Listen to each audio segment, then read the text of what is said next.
Deuxième invitation.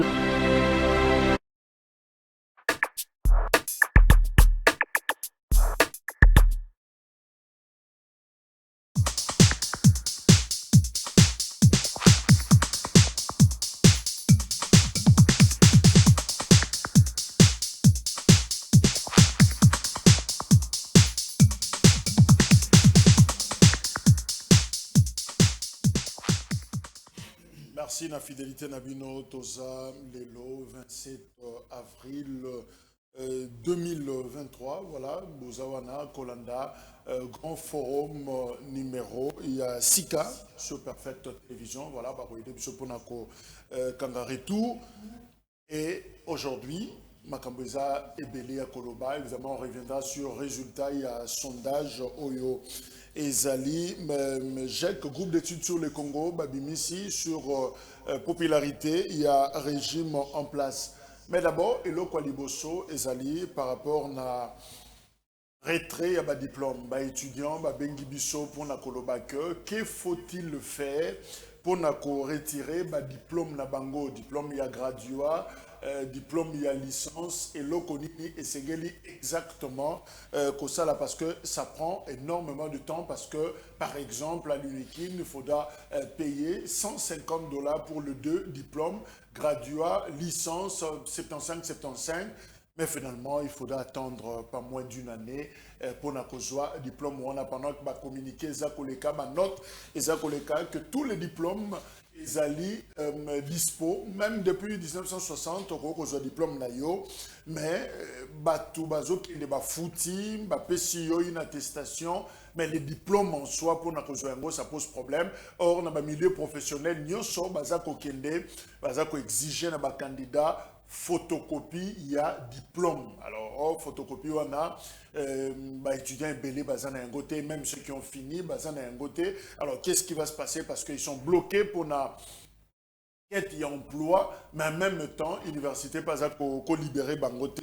Donc, côté on a ministre Moïse Nzangi a issu, parce que Barobi, et Zokangama plus dans le secrétariat général, il y a ministère, il y a enseignement supérieur et universitaire, parce qu'il faut qu'il y ait une signature, il y a ministre, on dirait Pekuna, signature à ministre, il faut quelque chose. Donc, Mongo Moko, et Zawana na institution, c'est qu'il va foutre pour ministre, Atia Linza Kanaye, ça prend une année, ça prend 2 ans, ça prend 3 ans pour que le ministre a signé na information du Zanango, ba diplôme, il y a ba étudiant. Bolingate, ba tomboka, ba oseton, pour Nango, c'est un droit, surtout que Mingi, ba fouti bambongo na bango, ba fouti, ba droit na bango pour que ba récupérer, mais en lieu et place à diplôme, ba zako attestation simplement d'authentification, c'est pas intéressant. Donc, ministre, il y a issu Moïse Nzangi, bata la dossier na malam, basona d'abition na cabinet, na secrétariat général. Ce que ça bongoté, il n'y a pas de problème.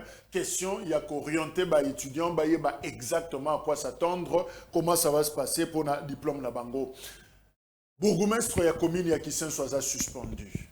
Jean-Tini Ngobila suspendre hier, gouverneur Yaville. Pourquoi? Mais simplement parce que Balobi, Azakosa, là, selon correspondance, Azosa, la promotion, il y a violence. Dans la Kisaka vidéo, Moko Awa, mais Bourgmestre, il y a qui soit félicité d'ailleurs, quartier Moko, il y a commune Naye. Alobi n'a pas une instruction, bo la ba machette, bo simba ba machette, ceux qui ba kuluna ba ye, bo affronter bango. Alors, on dirait conseil Wana et c'est un peu au-delà et ça libre affrontement parce que finalement, chaque quartier c'est munir dans armes blanches. Alors, insécurité et mati dose. Hiérarchie, que tout est parti dans la déclaration parce que le bec a haute voix. Bomi bete la d'ailleurs ma boko nenge boto sagi malobananga ko bomba machette na kati yanda ko pourtant ba konza la police ba konzinyo so bazala ki wana et voilà finalement hiérarchie na balobi maloba wana. Il y a une promotion à violence, inciter Batunamabe, créer même un affrontement entre les quartiers, entre les groupes, il y a un civique, et voilà, il est suspendu.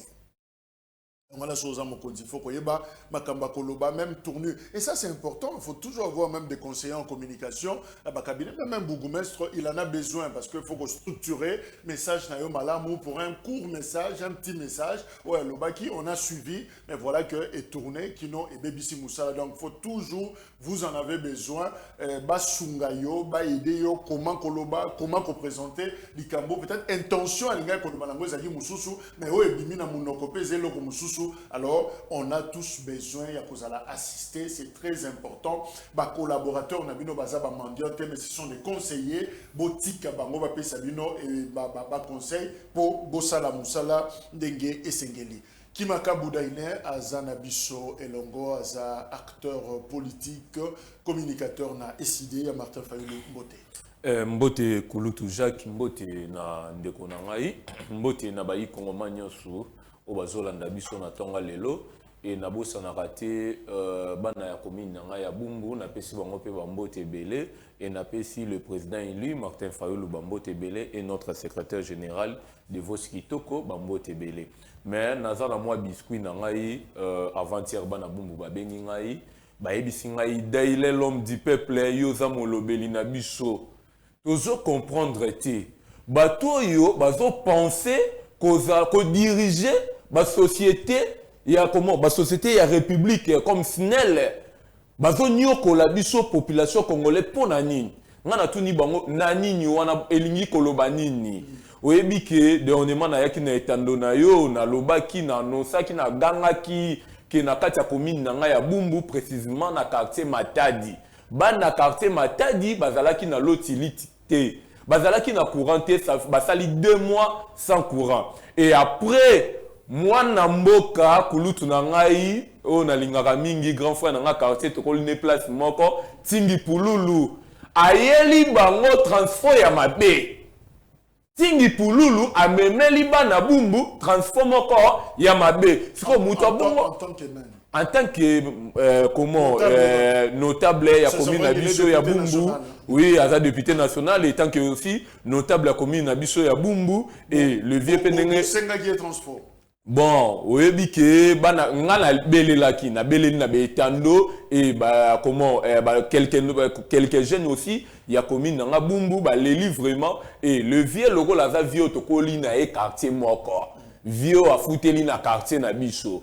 Les vieux à Salinini, à yokeli bana quartier ne mawa, mais transforme via ke kozwila bana ya Bumbu et ça transforme ya mabe. Et ça li kaka une semaine ya pamba transforme baby.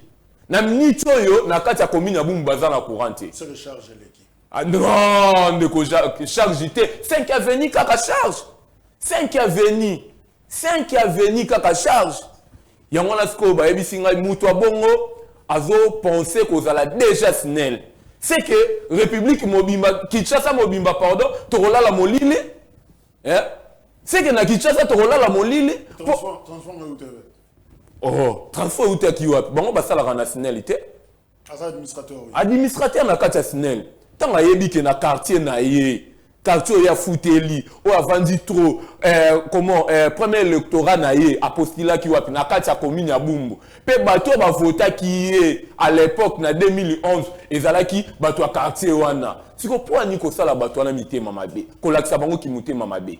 Bon, peut-être qu'il n'a pas l'intention à sala bango mabe, mais bon, continuer peut-être que ça demande à changer, à nous transformer à la moyenne, il faut résister. Yango nazo ebisa nazo à chaque fois na leka na etandono na lobarake bato baza na compétent baza ben compétent bazo mériter te bazala ba responsable na biso bazo mériter te ba diriger ba société na biso bazo mériter te po boye na minito yo na biso mo comment rendre biso difficile ko lukaka moyen na tongo boye au moninga na 120 pour ba ko repesa ngo ndenge nini. OK. Alors message peut-être na Tingi Pululu ils sont dans le quartier Matadi. Quartier Matadi na commune ya Bumbu. Par le transport Pesadi Bango et Baby tu évites est-ce que charge des machine à foufou, machine à poudou, machine à ceci, est-ce qu'il y a un mot compliqué, mais transporter, mais évidemment, transport, on a, et moi, problème, alors, na solidarité, aux Anayango pour na bango, au la bango, transport, peut-être pas réparer, ou aux Ongela bango, na transport, moussou, mais seulement. Cette république qui a compassion, république qui a l'issungi, des apés ko sungate, ils ont ça moi pas si, to comme mboka ko senga, tu as maille, photo bon de la batubaya ko kabela biso courant, photo bon de la muta kabela biso transport, nyonso, to comme ko bon de la batu et puis to lobby na TV, to pesi merci, ba misaki biso na maternité, alors là, et c'est quand même to longola peuple congolais na situation na Herman Tumba, zana biso elongo de ko Herman Mbote. Mbote ndeko Jacques mbote na bakongomani nyonso baza kolanda biso na net moment oyo mbote na kodebater na ngai mbote na bateknicien nyonso ya Perfect Télévision oyo basalaka ke bilili nyonso tosalaka awa ekoma na bandako esika baza kolanda biso na bato nyonso na Congo. Okay. Yambo ya kokoba na makambo toza koloba awa nazali ko décrier le comportement, il y a soit disons communicateurs, il y a parti politique mingi, bazako sala. Il arrive des fois, il faut tout encourager à bato bazako sala misala na bango lolenge elongo bani.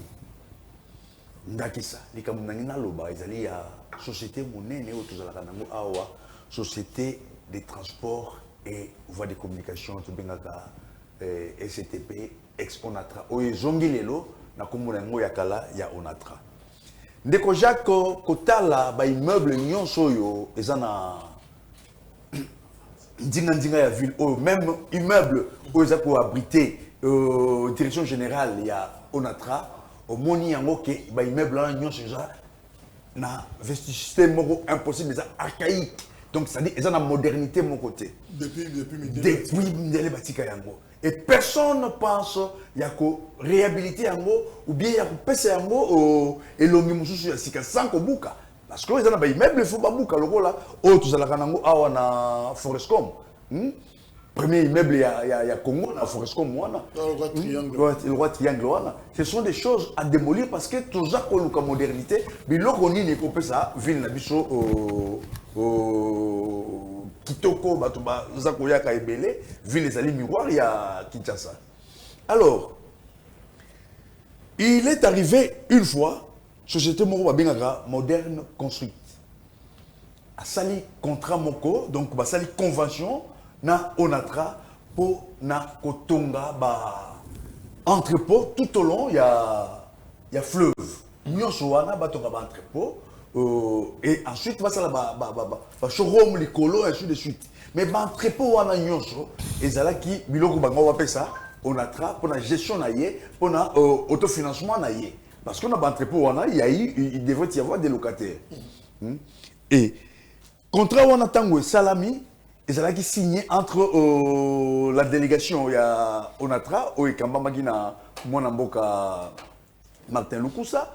Et de l'autre part, M. Antoine Nzangi, qui est représentant de la société moderne construite. Mais, tu as vu que na kati ya ba contrat ndenge ba sala yango ezalaka des fois to lobi bon biso to zo sala boye pour après 25 ans to remettre bino so ki to récupérer misolo oyo to engagaki.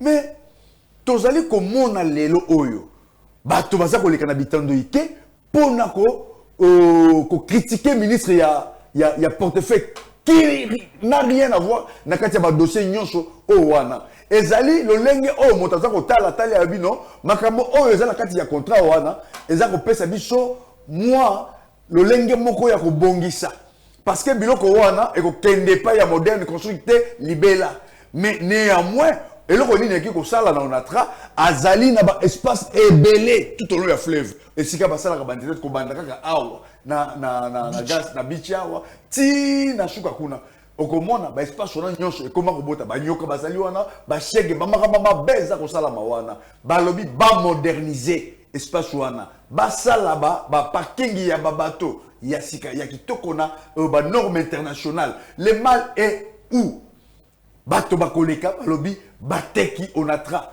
Non. Nous avons ces conventions. C'est ça la convention. Le quoi tu as dit bato baluka kakoye ba mingi to luki to moni ba convention wana. Balobi contrat on ezali entre dire nango ezali ya 25 ans. Okay. 25 ans et puis bazali na 5 contrats. Il y a modernisation, il y a espace union sociale. Faisons comprenez un peu. On aura le temps, il y a que creuser ces dossiers, mais ce qu'on doit retenir, c'est qu'on a traité. Qui peut fleuveter. Et là, c'est un contrat de 25 ans pour moderniser. Donc, c'est-à-dire modernisation. On a posé un immeuble à Kalate. Ville, il faut Miloko Yasika. Le Kolo Basali na côté à Nini Pullman. Ozomona elongi ya côté on ndenge bongwani. Pourquoi bato bakoki ko jouer ndingisa makanisi ya ndenge wana te po bongola ville na biso. Problème d'information peut-être, mais comme yo fouillé ou yeli biso information on a, je crois que bandeko bazu déjà matière Daniel Kaninda zanabiso elongo ndeko Kanida Mbote na para de Congo olimbisi mwa moke mpona mwa oyo nakoteli napesi mpe baninga to mpe bato tozokabana na bango makanisi namoni kolutu na ngai Armani ye wana ali koéclairer opinion na ma ezosalema kuna na onatra nasepeli na éclaircissement na ye pamba te mbilinga mbilinga ekotaki place wana ya banyosologue bato bayebaka nyonso bato ils sont là pour fouiller ba information ya mabe etali ya lingomba politiko ya biso pona ko salir ba konzo bazali ko kamba biso kuna na kati ya union sacrée apesi elongo nya mingi akoba be na musala wana ya ko éclairer ka opinion na place oyo ezali mwa mbilinga mbilinga. Une étude Esalemi, groupe d'études sur les Congo, bandeko ya Ebouteli, balumisi sondage la bango, balobi 4 ans ou 5 ans, il y a Félix Tshisekedi, bilan naïsa mince, mais aussi la déception est au rendez-vous. C'est l'homme enquête au Bango Basali, bilan et Kondi, et ça vraiment bouquet. Et deuxièmement, déception déjà au rendez-vous, ça dit bateau, Meza Penza, il y a Kosepelate, trop de promesses, 57,16%. Il y a Congolais, Balobi, les choses vont dans le mauvaise direction ou dans la mauvaise direction. C'est le Bango, donc pratiquement la moitié. Plus il y a population, c'est vraiment la mauvaise direction. Il y a Malamouté. Je prends d'ailleurs cette déclaration. Il y a Jacques Moukena, chercheur, Naïbouteli Alobi. Le quinquennat du chef de l'État Félix Tshisekedi a commencé avec des projets ambitieux promettant de changer le quotidien de la population en un temps record. Projet de 100 jours, programme d'assainissement, nouveaux avions pour Congo Airways, etc. Aujourd'hui, la corruption, la mégestion, le manque de planification ou de volonté politique freinent la tenue de ces promesses. Voilà, Oezali, analyse na bango, étude Oebasali, résultat. Alors, nous allons réfléchir, Elongo, na bandeko, tous en bango, Dailin, tous ko banana yo. Est-ce que tu fais partie à 57,16% et il y a des Congolais, Oebaso, mon accueil, na mandature nyoso, il y a Félix Tshisekedi, les choses vont dans la mauvaise direction.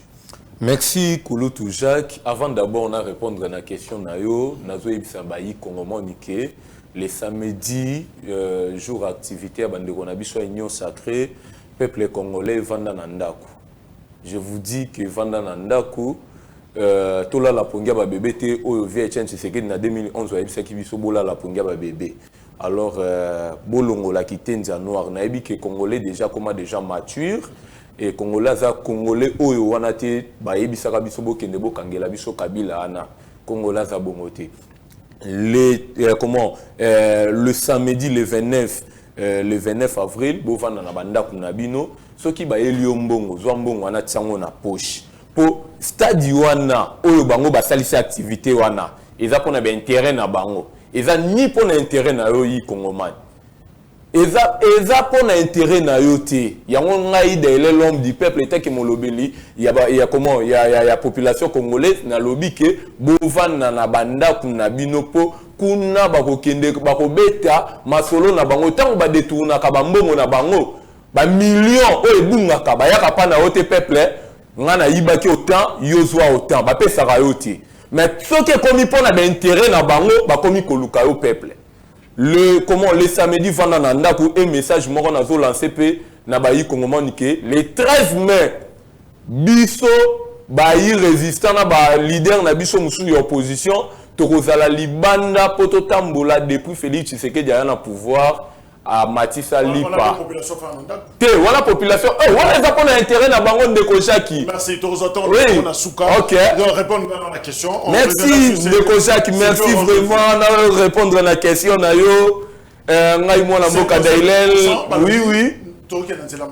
Oui, logique. Logique. Tu sais qu'il déploie le pouvoir. Ma promesse, n'a pas promesse. À cause de ça, ma gêne, au Kabila Loba qui 30 ans, 40 ans, tu as toujours dans les parents, mettons, tu sais que tu lobby que bon, VP, logo, la zone jeune, mon espoir est allé. Mais tu sais qu'il y a un pouvoir à cause de ça, à quoi il s'habille un millionnaire. À quoi il s'habille un millionnaire. Tu sais qu'il y a cause de ça, comme il s'habille Congo, Allemagne d'Afrique. Mou les bêta qui lobby, mais les lots, si tu comme un plateau, va retard. À cause d'Annie. Bon, sorte l'équipe trop Allemagne d'Afrique, bon, sorte embouteillage. Tu sais qu'il y a un pouvoir. A Kouti Lipa, oh, ezalaki na 200 francs Lipa, on est comme à 500 francs. Wana Tshisekedi. Tshisekedi y a un pouvoir. Bah, quand si le budget est 16 milliards, oh, budget est à 3 milliards.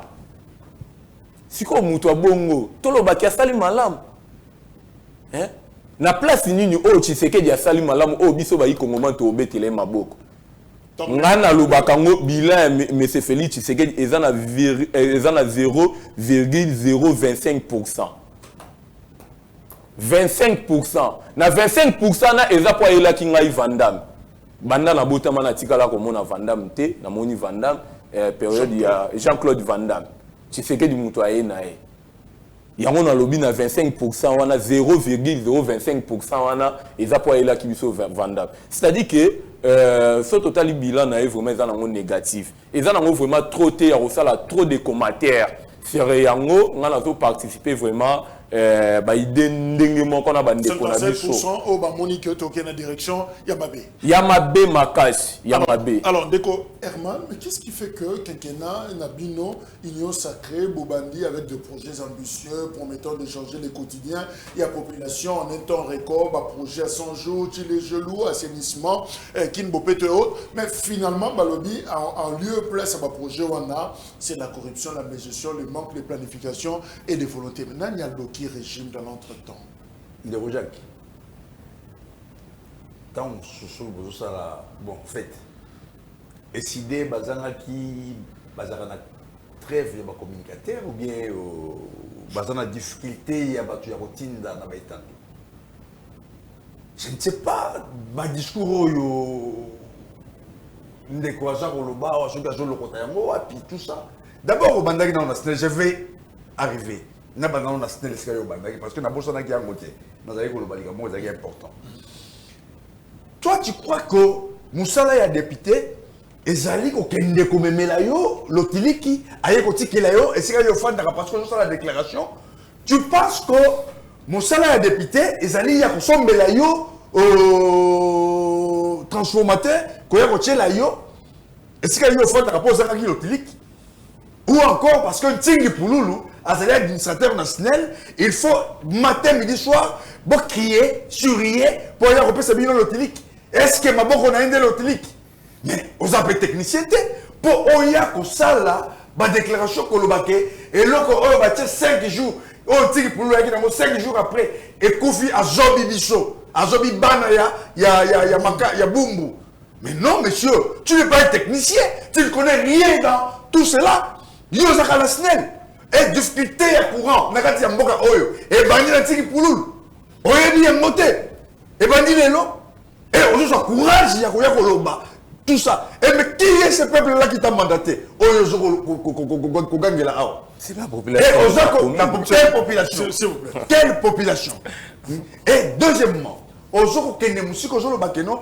Azana 0,025% parce qu'il y a Bissot Vandam na mona Vandam. Mais écoutez, tu as un débat affronté.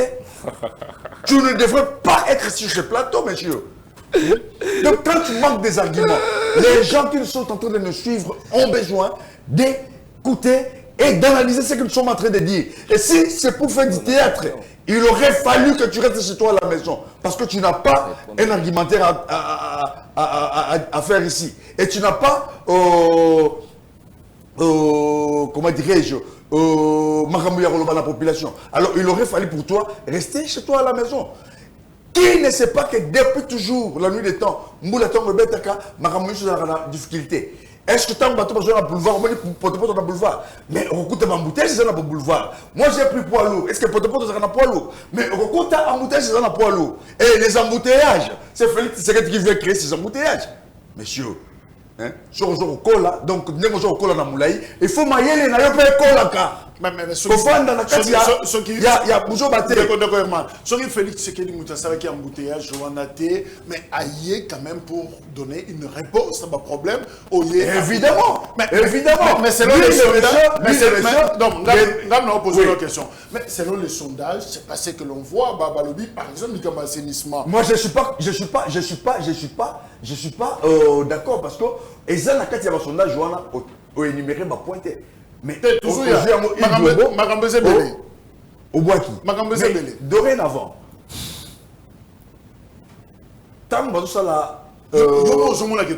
attendez, nous l'avons fait. Le président de la République, oui, il a fait des promesses. Et des promesses parce qu'il avait confiance à son temps dans la alliance. Et ces gens-là qui ont freiné l'élan de développement Yamboka Oyo. Et nous avons gaspillé les 2 ans de les gens qui ne suivaient pas scrupuleusement les instructions du chef de l'État. Vous vous souviendrez, donc c'est-à-dire que les gens sont venus à son temps dans le gouvernement avec des instructions venant de ma parti politique Nabango. Et c'était pour faire échec dans le président de la République. Quelque part, nous n'avons pas vraiment raison, mais seulement il aurait fallu que évoquer tant gaspillé dans l'Alliance avec la FCC. Parce que ces gens-là, ce sont eux. Comme dans les 18 ans, ils n'ont pas pu faire quelque chose de concret pour la population. Et le pays est resté embourbé dans la fossé profonde. Ils passent pour le bima. Balinga qui va attribuer au même moment leur échec il y a 18 ans dans le président Félix. Heureusement, sache il a eu à comprendre parce qu'il faut laisser l'État. Donc, qui c'était pour m'embrouiller bien? Donc, c'est-à-dire ils ont freiné l'élan, ils ont donné du retard. Parce que merci. Alors, Kanida, c'est vrai, 2 ans est freiné et lent, mais Balobi et le Bomibino, et ça justement, corruption, mais gestion, manque à planification, la volonté, n'est sali que est freiné pratiquement, et là où il y a Koko qui s'est pas promesse, nous sommes là. Écoutez,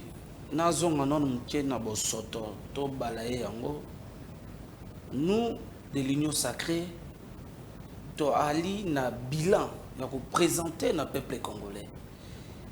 Toali loko ate bato faden ndenge bakabwani loko la wenge Paris wenge Tonia wenge Mesome lele on ne sait pas qui parle au nom de la Mouka bazongi sibiso na j'ai un ping pong en 1960 Kasavubu révoque Lumumba révoque Kasavubu mais au lieu de chercher ba résoudre problème on bazana ngokuna bangwana koto tato bloc diabolique avec des sanguinaires des criminels économiques bato ba détruire mboka bato batiki bilenge na ba chômage mais lelo bango ba komi ko soutenir bango ba komi ba modèle pour anini baye na kati na bango ndetolo baka union sacrée za ka blanchisserie et ali pété opposition et ali blanchisserie que bato moko ba bomi mboka et comme siko que blanchisserie politique comme na Faden House moto moko ko londa ne masangu ake ko buka université soko akoti na ndako wana ba blanchir ya komi peto.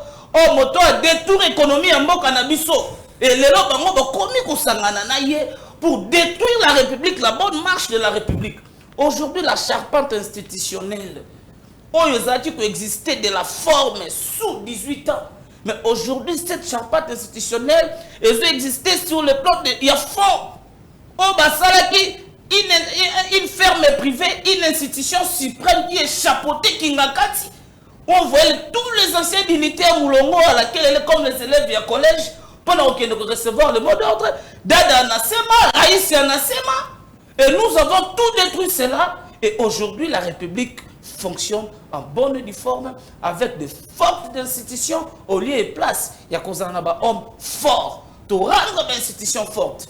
Et nazongana nuna motuna na likanisi ya bandeko na sondage ya bango ba biete ba congolais bazali ko zala dessus na bilan ya mokonza mboka. Certes que il est inadmissible ou il est tellement difficile de tout arranger na baguette magique. Tu as libre magicien te. Tu as dit que Kutamboka oh na etanini. Etanini to komi na ngolelo sur le plan sécuritaire. Etanini to kutaki tumbaya est.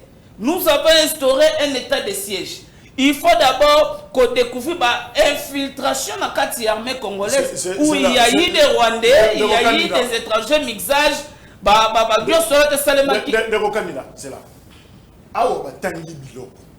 C'est vrai que la phrase n'est pas beaucoup saleli déjà parce que beaucoup de temps en 2019, beaucoup saleli, tout comme en 2023, où ensemble nous avons projet 100 jours. C'est vrai que ton côté à la bataille d'un côté, est-ce une réussite ou un échec? Les projets dans les programmes 100 jours, il était mentionné construction et bateau de moutons. Mais l'ensemble des villes, nous avons des sauts de moutons. Ok. Eux sont des Congolais, dans le trafic routier. Programme Kinbopeto. Programme Kinbopeto. Assainissement et la ville, il y a Kinshasa avec le gouverneur Jean-Tini Ngobila. Laisse-moi vous assurer, la ville est propre, la ville est calme, la ville est éclairée, la ville est sécurisée. Kinshasa est sécurisée. Contrairement à des détracteurs, malgré les phénomènes que nous avons tenté de faire, mais il y a toujours des autorités compétentes au matin, midi, soir pour mettre fin à ce phénomène. Il y a construction, il y a Banzela, ma route secondaire et pour éviter l'embouteillage. Je suis natif de Matungé, on a déclaré qu'il plusieurs fois que pour l'état de délabrement, il y a venu le rôle là. Oshwe, il y a venu Pozo. Mais aujourd'hui, il y a un grand travail qui est en train de se faire là-bas de ce coin de la République. Ozaki Bazotonga Banzela wana pour renforcer ni Kasavubu vous avez qu'une victoire à continuer à courser à Zukulo Madiakoko à Abimi na victoire à continuer chemin na ye. Donc Moussala ya makasi un autre problème. Ezali ko salema les avions. Moussala avec Congo Airways bah aider biso d'abord ya quitter ça coût ya billet. Combien coûtait les billets de Kinshasa Lubumbashi, Kinshasa Goma? C'était plus cher que Kinshasa Johannesburg, Kinshasa Jobo, Kinshasa Cape Town. Mais aujourd'hui avec bah Warionde Bayaki le gouvernement de Benga Kibango bah réussi qu'on diminuer coût ya billet. Hier l'État congolais a qui n'a pas avion té. Là que Koufaki Kala. Mais Baye va moderniser une grande compagnie d'aviation qui est le Congo Airways. Rappelez-vous, avion qui part vite au Balakisara Bisso. Première fois de ma vie, on a besoin d'un avion sous régime à 18 ans. Tout le monde est loté avec Congo Airways, bah pareil, ça permet aux Congolais, oh bah chance, il y a beaucoup de fait fond un village natal na Bangote avec les coûts. Il y a bien des bakiti ici avec le Congo Airways, ils ont aidé Bissi à Kotambola. Trans Académie, le chef de l'État a tali état condition d'étudier parce que comme en classe na retard. À ça les bango Trans Académie ils permettent aux étudiants, ba cadre ya lobby mboka, batambola bonne du forme. Ba massa na muchetu baliaka sous bord te ba comment ba taxi na bongo bonne du forme le roi baja ya Monesco. Bazo kende ils sont très à l'aise. Ba massa na Unikin, il y a UNBTP, il y a USC, il y a ISP, il y a partout il y a dans l'ensemble de la ville. Sur le plan, il y a transport, il y a des avancements. Sur le plan éducationnel, nous avons mis en place la gratuité de l'enseignement. C'est là, toujours comment? Mais au Katinga, donnez-moi 5 minutes, na répondre na makambatingi pour nous. Une minute. C'est là, papa. On aura tout le temps, tout structuré.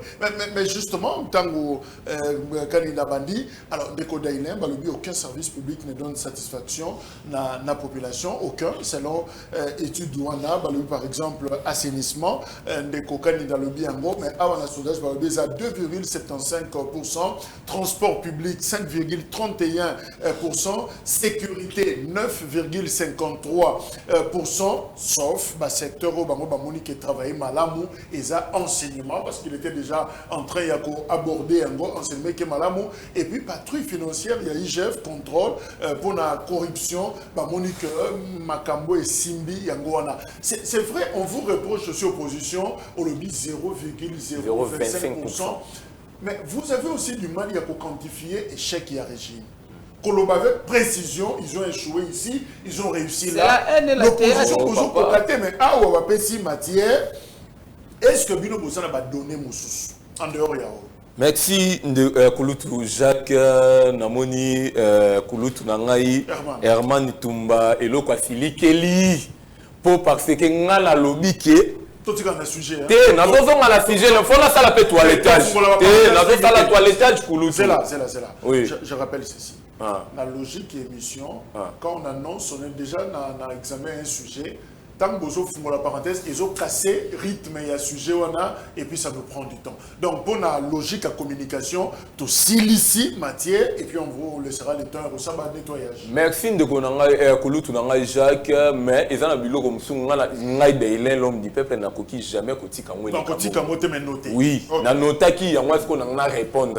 Na bayi kongomon baeba pour Kouloutou Nanga Herman Tumba à Lobini et l'autre il y a Silikeli. À Silikeli parce que ngana Lobini ni que bilan positif à M. Félix Tshisekedi dit ezana 0,025% parce que ayela kibiso Vandam. Ya wana Kouloutou Nanga suiye. Mais Kouloutou Nanga yawa il a confirmé que Félix Tshisekedi a prometté à biso babiloko atikala jamais pour réaliser ngo. Pendant 2 ans. Non, se cache. Non, pas que pour 2 ans, même si tu le loyo. To kita zwa caméra na okita même ici na ba comment na ba balabala. Ça micro na population congolaise. Oyoka mayo population koloba. Hein? Mayo population koloba, c'est-à-dire tant biso to yaka na ba etando, to yaka ko sala ba aventure te. Et lobité soki to yena ba etando, bato to tiki na bandaku, biso bato to yena TV to l'équipe bango na maele. Non, monsieur. Non, Kouloutou. Non. Kouloutou Jacques. Na yeli susu ne loko moko ndeko nanga lobi enseignement ya ville Kinshasa pour na Jantiningo Bila refit total ndeko nanga ipo moni atie comment atie ba comment ba jet de lumière na limité ya mwana yo zo betele maboko tondengeni na ko féliciter Kouloutou nanga yi oyo azana makanisi moko kutu ya bien yekutu azana député. Aza ni gouverneur à ville ni aza ni député mais à lobby que non voilà moi mboka Jean-Marie Lukula ça lobby que non il faut aussi lisabo soto na ville à Kinshasa talasco un député atali que Ngobila a échoué yemoka na courage na ye à lobby que ngana profiter na ngana ngo to luka mo to si lisabo soto na ville à Kinshasa banzango nanu kuna na commune ya Kalamu ozomona nazo féliciter moi na mboka Jean-Marie Lukulash. C'est-à-dire que tu as un étandoté pour toi ko sala ki jalelo pour toi ko betara ceux qui banini non to yaka total sa peuple congolais mayo biso to vivre na ye mo peuple congolais azo vivre. Mais quel est le secteur qui marche? Parce qu'on va tenir ceux qui ne marchent pas. Et dans le secteur moroté, ils ont marché dans le Mboka. Comment ils ont le secteur moroté, ils ont sauf enseignement, on a IGF, c'est bon. Même pas. Lutte contre la corruption. Tout le monde, comment, Bamiyi, Bignon, Chamboka, Nabiso, Batinda Bango, na comment, Batinda Bango, na prison centrale Makala. Malheureusement, prison centrale Makala, et comment on a flat hotel. C'est-à-dire que Moutakei a sali moi 2 jours après Abimine Libanda. C'est qu'on a bourroyé bisabiso que même ici le monsieur UGF a zo sala musala neto betelaek quand même mabok parce que même ici UGF n'enga zamongo justice ambo kanabiso UGF a dénoncé. Maintenant on koya la niveau justice ambo kanabiso ozomo na kaka ba magui na ba magui. Ozomo tala pouvoir à ba frapper. Hein ba magui na magui. C'est-à-dire quand même saute au fond du place musuto opé ça na biso Kabila raison. Hein? Oui, je vous dis, au nom de Jésus. Ton père, ça Kabila a raison. Parce que, pas Kabila, écoute, Mayo, tout le monde n'a pas Félix, pas Kabila, Totikala qui jamais comme on a ngo. Mayo, tout le monde n'a pas Félix Tshisekedi, pas Kabila, Totikala qui jamais comme on a ngo. Est-ce que ça sacrilège quand SID dit quand même qu'Azopé Sakabila a raison ou c'est au nom? Faden Bazilango combien de fois sous Kabila? Non, papa, laisse-moi. Même mon la parole dit. Hein? Non. C'est-à-dire que, oh, monsieur, Vanda Kimia a dit, Kozwa Biloko a parlement de Boutoria dans le plateau. So Babiloko ba Gilles Moniere ba koti sibino ba peti bino matière après boyo fallu kutu boy fallu boy. Non, hein? Non, biso toza na école. Hein? Toza na école. Oui.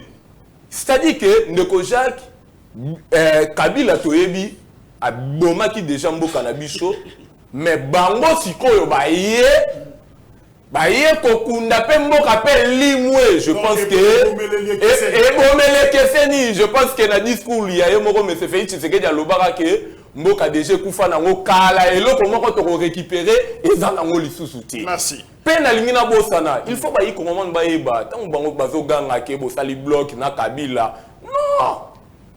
Na bloc patriotique tout tikala jamais ko sanga na Kabila na bango à chaque fois que bloc patriotique ezali ngomba ba yi ko moment à sa coalition biso to créer eza ni Kabila eza ba congolais oyoyo ba lingi changement Moïse Katumbi aza na poste changement akenda ki union sacrée. Il a compris que non la union sacrée makambo zo évoluer bien.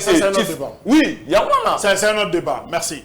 Alors Ndeko Balobi que gouvernement, popularité n'a une chute libre parce que selon les sondages, reste n'a pas donné un sondage. Gouvernement, Samaloukonde, 65,12%. Il y a des Congolais qui consulté, insatisfait na gouvernement Samaloukonde. Oui, Ndeko Jacques, merci. Encore une fois de plus. Mais Merlin parle sans rien dire. Daïlin. Parle sans rien dire. Alors que les Congolais. Rien dire, c'est ça. Non. On a besoin, il y a bateau,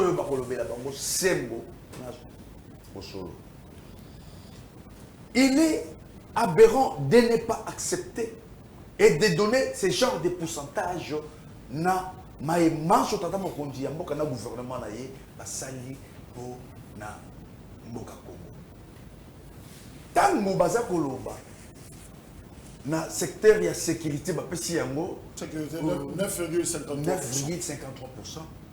Transport 5,31%, assainissement 2,75%. Il faut bameka kotala esikani ni mboka na biso na secteur ya sécurité ezalaki na esikani toujours kokende lelo. Parce que hier toujours kaka ba service ya renseignement na biso ko ezalaki na infiltration moko totale oyo ekoki kopesa kombo na mote.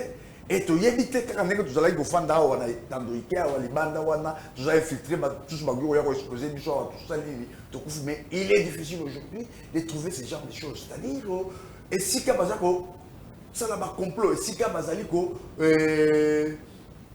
koluka makamona molili pona ko bebisa mboka ba service ya sécurité na ya renseignement na biso bazali automatiquement mis au courant. Et c'est ce qui a fait que au monde n'a pas démantelé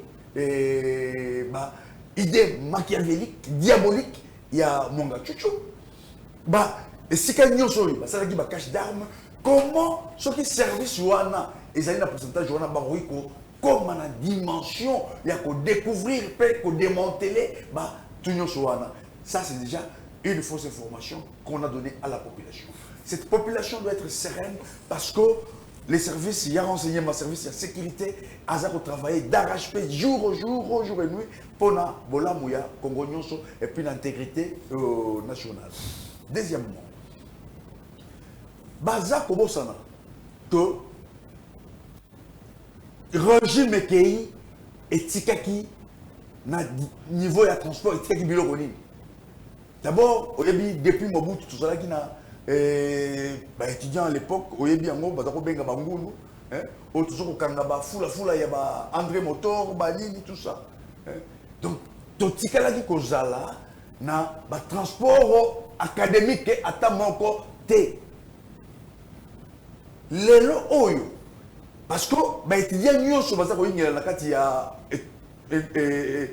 Kinshasa, Bazali, Bana ya Congo, Bazali, population Oyo. Batonion se peut baza ko sala pona ko lengela bango. Tata mo kondi mboka alobit non, transport en commun ordinaire. et que banda ko pesa bango ba retard pour na kokoma na baibité ya likolo pour na kotanga na bango. Qu'est-ce qu'il faut faire? Il faut créer une entreprise qu'on appelle Trans Academy pour na kopesa bango faciliter à kokoma na bisika na bango. Donc pour cette tâche on va passer na transport faut ba batisa. Combien de bus Transco pour na transport urbain? Oh ezali na katia et na kitasa. Na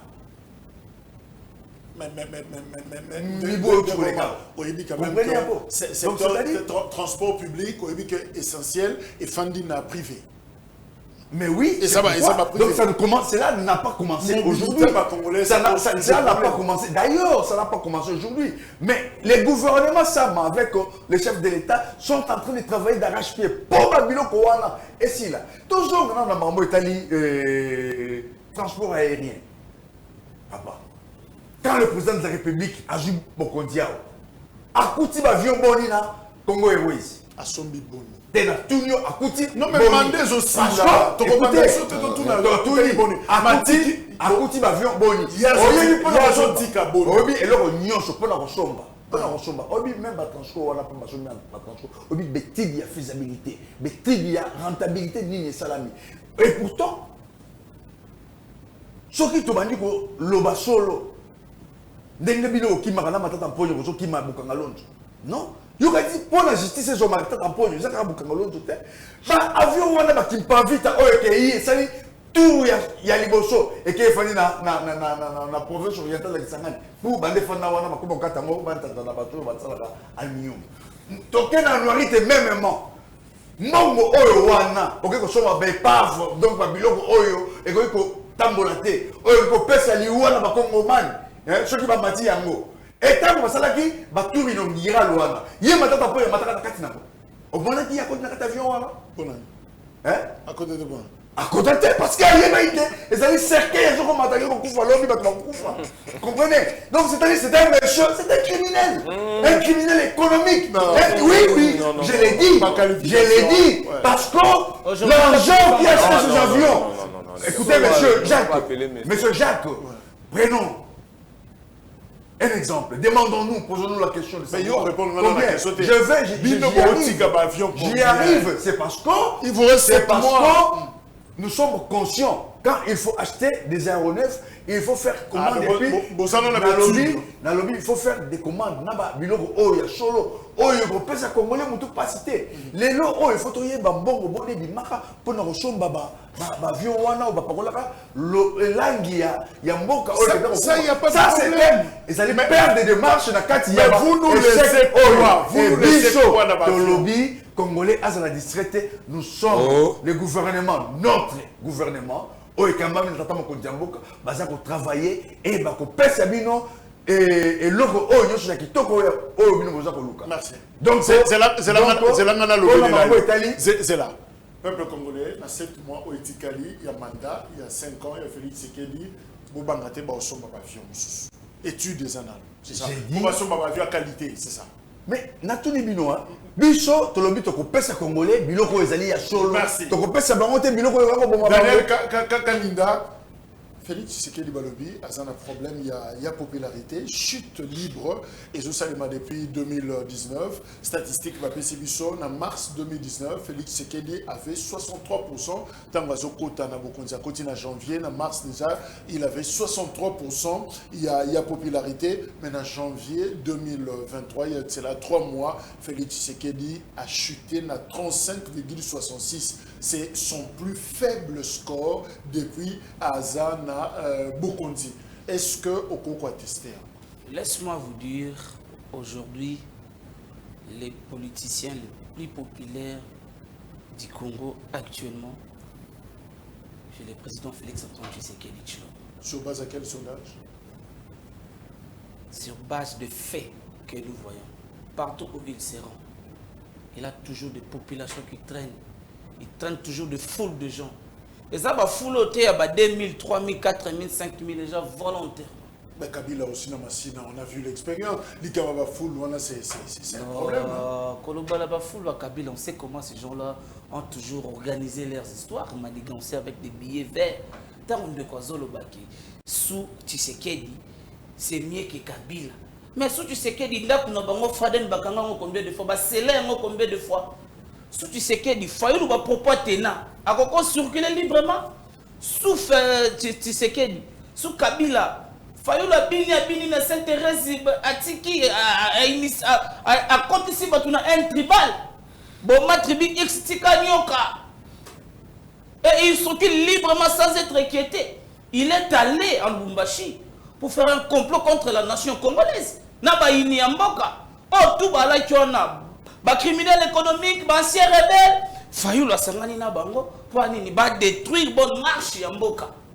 Et si aujourd'hui, il y a un coordonnateur à la Mouka, mais Adolphe Mouzitou, il est temps, non pas seulement qu'on suspende Fayoulou, qu'on révoque dans la Mouka.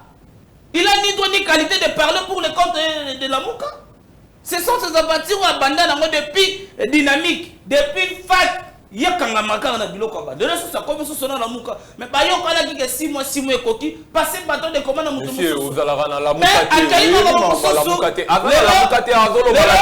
utilisent ce robot communicant. La Mouka. La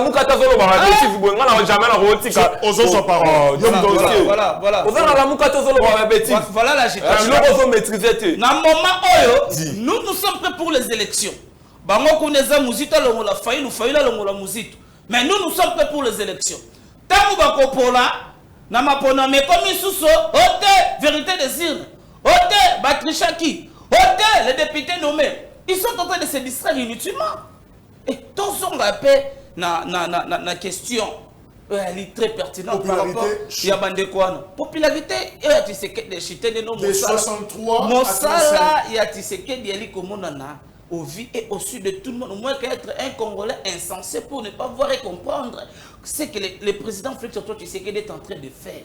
Tout ce monde a un secteur de la justice. On a écriture sainte, c'est la justice qui élève une nation. Est-ce que, question encore directe, est-ce que la communication est bien sacrée? N'y a-t-il pas un problème? Il y a tactique aussi. Parce que très souvent, on vous oppose des chiffres vrais ou faux, mais il n'y a pas de problème. Bissoto ont rapporté aux études Moko et Sali. Mais, et là qu'on y des angles dans le laboratoire, puis l'union sacrée, beau quantifier. C'est-à-dire, tant que tu as une émission pour te faciliter la compréhension, beau quantifier. Par exemple, dans le secteur de la sécurité, au regard de ce que nous avons fait en 5 ans, voilà, ils ont fait ça 80%. Ils ont fait ça. On oppose, mais c'est Caméra qui nous a pris ça, pièce contre pièce, chiffre contre chiffre, et aux amalams. Maintenant, est-ce que nous avons dit que fleuve et mati, tout le monde n'a toujours pas mis sur Yamalam pour voir les choses. Les statistiques, on a été sur base de quoi? On va rencontrer les gens dans des chiffres que si, d'abord, résultat d'enquête palpable, d'abord, c'est une structure ONG sérieuse, bloc one, les statistiques normales. C'est ainsi que nous allons les rencontrer à des chiffres. Sur les plans sécuritaires, les pays qui tiennent à 65% de 0,12, chiffre c'est ainsi que il faut te rencontrer regarde ce qui se passe sur le terrain. Regarde ce que nous sommes en train de faire. Et aujourd'hui, nous avons des signaux graves. Les pays et là, il y a changement. Les pays et volé Moussous au batiki bar likolo. Surtout qu'il y a corruption bazolobela. Hier, dignitaire en ce régime apprenant qu'il que l'État avait volé un fodela. Mais aujourd'hui, avec l'IGF nous fait comprendre que Ebela te, mbongo ya l'État bali ya kate, mbongo ya l'État faut sala musala. Et aujourd'hui nous assistons à des procès équitables. Oyezala qui était sous les anciens régimes. Oyezala qui était au Simba Motobe, Yeme ya Kobenga. Au Simba Motobe, homme fort, République ba gangster au sommet, ya Yamboka. Yango ala tanto yaki na instauration, il y a véritable état de droit. Il y a un petit bateau et au courage de venir dans un plateau de télévision dire de n'importe quoi si certains même des autorités qui commettent même des infractions sans être poursuivis au nom de l'état de droit, au nom de la démocratie. Tout ce qui est baloba. Tant que maïzo sale manati seke de sale masu kabila te rossi chi mangamu ke die mo pour na papier légal et peuple égal. Thérèse Kapanga la chapelle d'ailleurs. Mais aujourd'hui bango marche de santé basalaka. Bati ko sala marche de santé awa sans impact. Et aujourd'hui, l'opposition n'existe pas. L'opposition beaucoup médiatique. Alors, les 13 de marche, il y aura une échec battante. Moi, je vais accompagner ma fille à l'école pour faire montrer aux gens que non, la ville est calme, la ville est dans la ville est sécurisée. Il n'y a rien qui va se passer dans la ville. Cette crise de popularité, sa conclusion dont parle cette étude, est-ce que Yangonde réponse dans le stade des martyrs. Il y a d'ailleurs un article Natangi Awa pour le stade des martyrs, il n'y a rien que de plein. Ça dit, il y a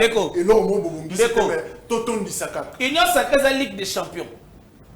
ACP Morongo Bilabet a rappelé FDC est en mesure de remplir ce stade. IDP, si Morata est parti sans les alliés, il est en mesure de remplir ce stade. Maintenant, on suit les alliés, Palou, IDPS, FDC, INC, NLC. Mais qu'est-ce que vous entendez? Il y aura une marée humaine là-bas, plus de 50 millions de Congolais vont se soutenir, de partout dans les provinces. Dans un monde où stade de martyrs comme Mouki, il n'est pas question de prouver. Félix n'a pas une popularité à prouver. C'est visible. L'homme le plus populaire du Congo, c'est président Félix Antoine Tshisekedi Tshilombo. Merci. Et il y a leader, il y a Delvaux, il y a quoi, comment on t'a Kabakar, le Bossa Foden, c'est Martin Fayou. Qu'attendez-vous dans le stade de martyrs? Merci Ndeko Jacques. Merci Ndeko Jacques. Nayoki Bosoto Moko Awawa. Nayoki Bosoto Moko Awawa. D'abord, Ndeko Nangai Kulutu Nangai Herman. Alobi que régime passé, batike la kibiso, même ici côté transport, batike le biso et le comorote. Bango, ce qu'on a régime na bango posa qui est question. Boko tike la biso nini. A koki ko répondre. À part ça, Ndeko Nangai Awawa. Dieudonné Kaninda azolo bêtise sur bêtise na biloko oyo azo maîtriser azo ya na biloko moko ya parlement debout ya 10e iri azo ya nango biloko ba Gilles Moniere balobaka ye azo ya nango mendeko na ngai ngana soka yo na qualité mususu mais lelo siko na komi kozwa na qualité moko na ba fils mukoko na ba Gilles Moniere parce que ba biloko oyo zo bimisa na plateau ngana yo karango Papa Gilles Moniere, et ça moutou loro la yote à Rogo ya o marqué fa la te karamituka. Non monsieur. Non monsieur. Et tant ozolo ba makambo la muka ozala maîtrise na ngote oza ni membre la muka. To sala yango na triomphal. Ah papa, ozata la maîtrise na ngote. Ozomona, azata la maîtrise na ngote. Alors côté là na za terme ngote, ya on répondre à yo. À part ça Ndeko Jacques. Alobi que comment Union sacrée et la Ligue des Champions. Bon, Tobo ité, Ligue des Champions. Na Ligue des Champions, bah il comment man bazo bénéficier na nini. Pour objectif na bango ezake, baton dit ça stade des martyrs. Bon, baton dit ça stade des martyrs wana bon ça là bah il comment man nini. Yango nazo yebisa congolais.